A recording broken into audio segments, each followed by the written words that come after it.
Stanislaus County Local Agency Formation Commission is for Stanislaus now in session. Today is Wednesday, April 26th. It is 6 p.m. Please rise.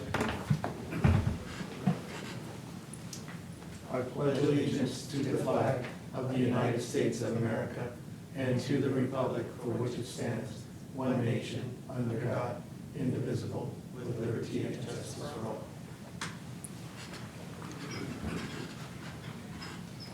All right, introduction of commissioners, starting with you. Bill Berryhill, alternate public member. Terry Withrow, county member. Richard O'Brien, chair and city member. Amy Bublak, city member. Jennifer Vieira, commission clerk. Rob Terrell, LAFCO counsel. Sarah Laddle-Penny, executive officer. Javier Camarena, assistant executive officer. Thank you. This time we'll start with public comment. This is a period when people may speak on items not on the agenda, but within the subject matter jurisdiction of LAFCO. First up, you have 3 minutes for speaking. We have Milt Trey-Wellen.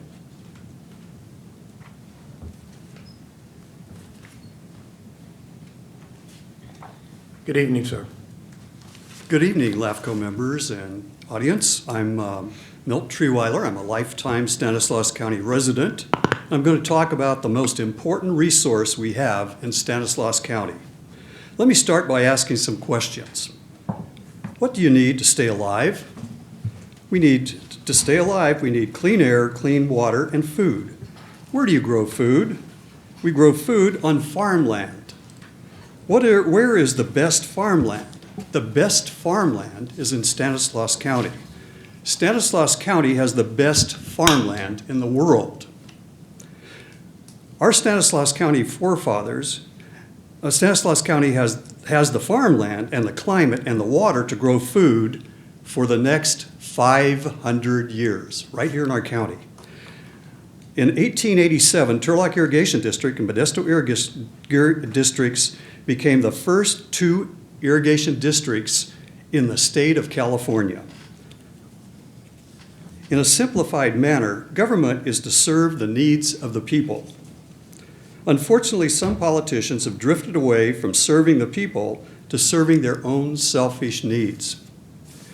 An example of politicians serving their own selfish desires is the proposed Riverbank Riverwalk project. This area's existing Stanislaus County zoning designation of the majority of the project area of general agricultural 40-acre A24 with a small portion of A210 is ideal for that area of land. The general agricultural A2Z zone supports enhancing agriculture as the predominant land use in the county. This district regulation is intended to protect open space lands pursuant to Government Code Section 65910. An intelligent and realistic goal would be to freeze it at this zoning designation for the next 250 years. It's hard to understand what mankind is doing to itself. I mean, we can look at Ukraine and Russia. This is insane in the 21st century. What about the almost overthrow of the U.S. Capitol in the U.S.? This is craziness. North Korea and South Korea. Another, what humanity is becoming out of control. Who are we? We're human beings. More specifically, we're Homo sapiens. We are the only sentient beings in the universe as far as we know. We're aware of who we are and what we're doing, and no other person or any other living thing knows that. Was there a time I could watch? I didn't see it. Yes, thank you.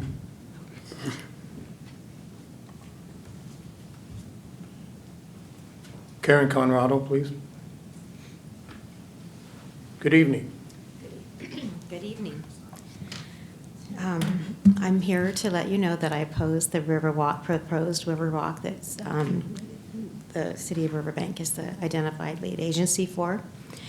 The reasons are because it's prime agricultural land. It's on floodplain.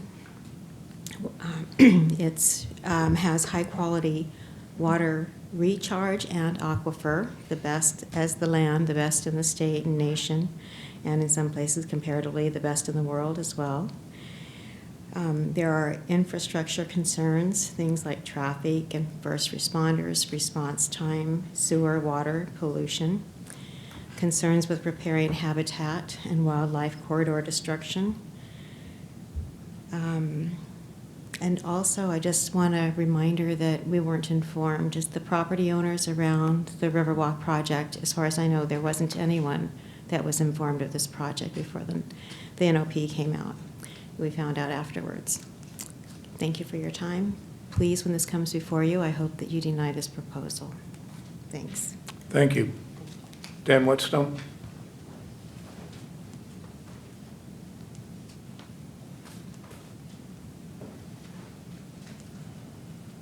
Good evening. Good evening. I live at 7824 McHenry Avenue. My property and house overlook this river bottom area where the Riverwalk project is proposed. I guess one of my main concerns is, why are we building out here on this river bottom so far from riverbank? Let's start at the edge of riverbank and work our way out, not jump out and then fill in the space in between. It just doesn't seem to make sense for landowners and developers to line their pockets and for us to lose all this farmland. So, thank you. Thank you. Barney Yeagers, please.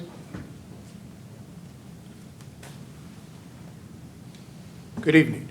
Good evening, Commissioners. My wife Jamie can't make it tonight. She's off working. I'll make it quick. My topic is food versus housing. What's the priority? I worked in food for 40 years plus. I produced over 80,000 meals a month in a large medical center. I know how important food is to our lives. All of us eat at least 2 to 3 squares a day. My property at 7730 McHenry overlooks the Riverwalk, the beautiful ground out there, which has been prepped now for replanting once again. I know how critical it is to have a reliable food supply in feeding patients and doctors and nurses and hospital staff in large medical centers. Taking away 1,000 acres or whatever it is of food producing ground is a bad idea in my opinion. My point tonight is that the acreage in this project would consume an immense amount of food producing ground that could feed a lot of people, not just Modesto Riverbank, all of California, most of the United States and what it produces, and even beyond. It also serves as a buffer. This ground serves as a buffer between Riverbank and Modesto, filling that in with a number of homes, 2,400 to 3,300, would create an environmental injustice, in my opinion. It's actually, I had a neighbor fly a drone over the whole area yesterday, and it's documented, it's being planted, it's productive. It needs to remain in its single best use, which is producing food. If you put, where's our food going to come from? It's a priority, should be made a priority by people in LAFCO to preserve ground of this quality and for this use. Thank you for your time. Thank you, sir.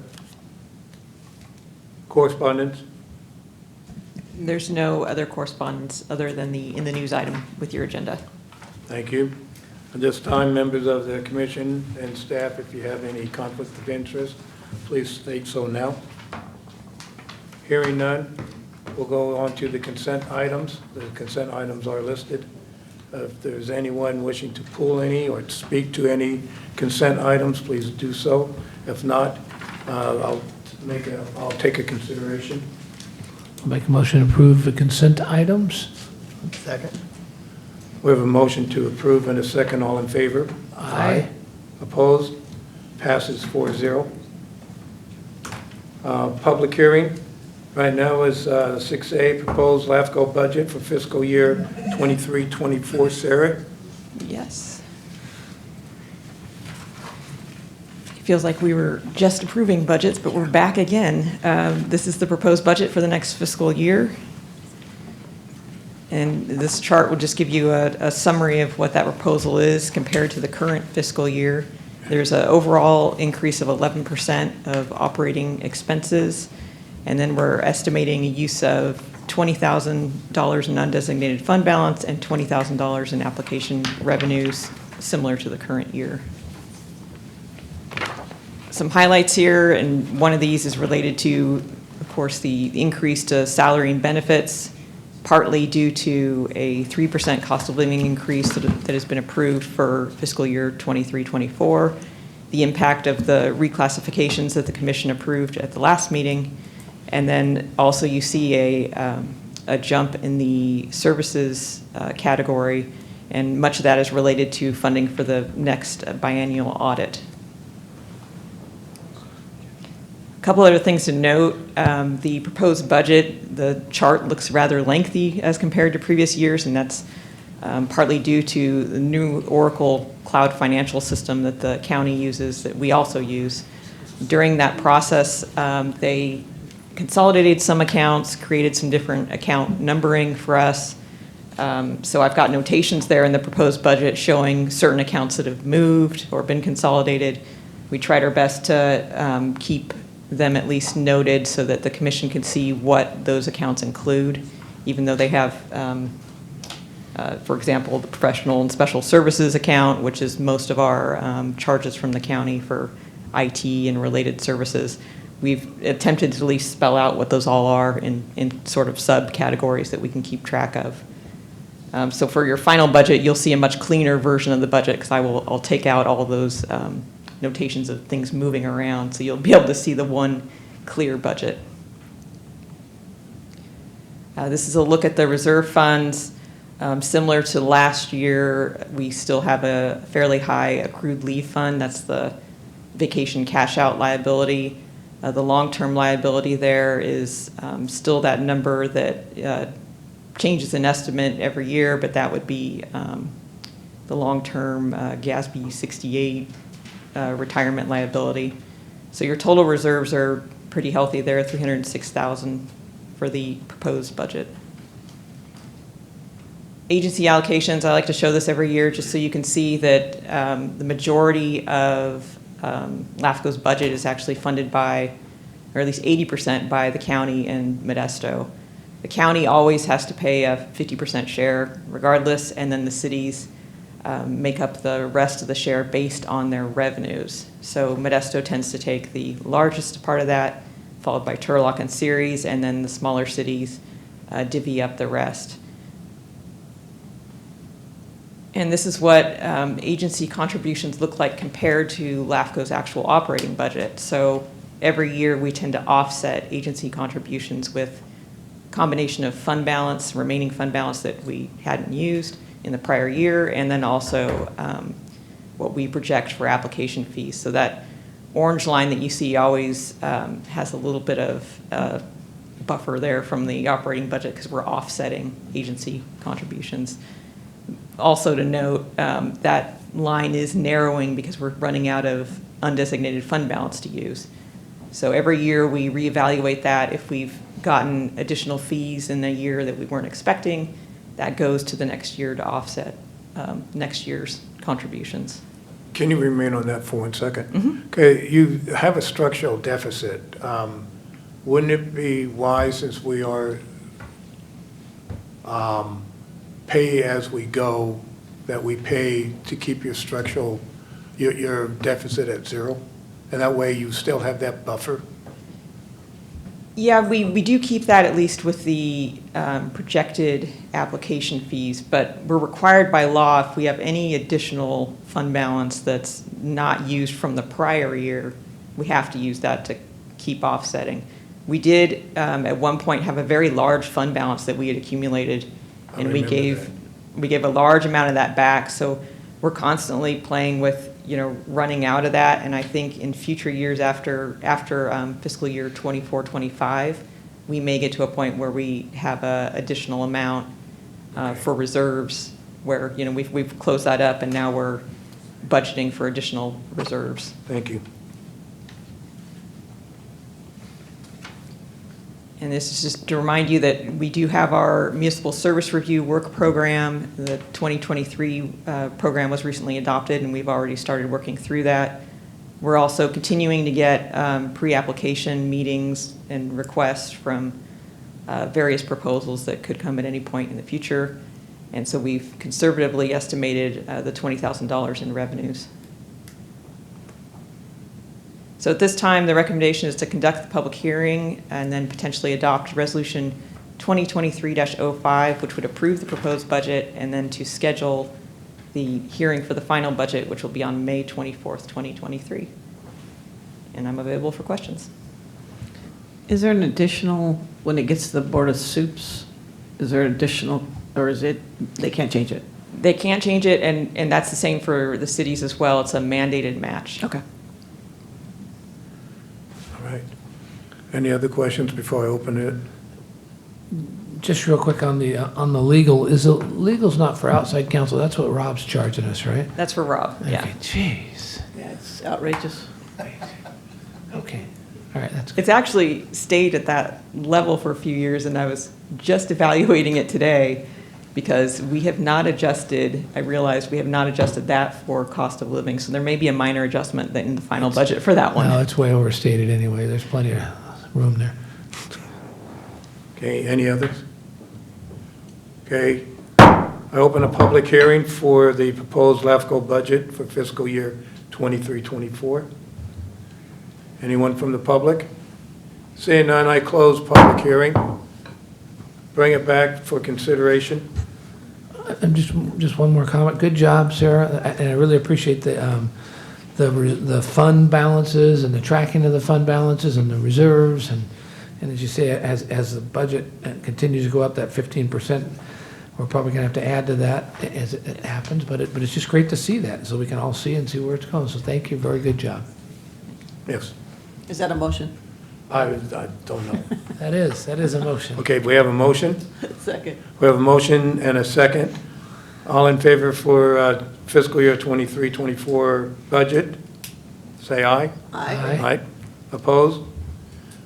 It passes 4-0, and we bring it back in May? Right, Okay. correct. All right, I'm going to get back to the agenda. All right. Any other additional matters? I have none. For commissioners' comment, anyone? Executive officer report?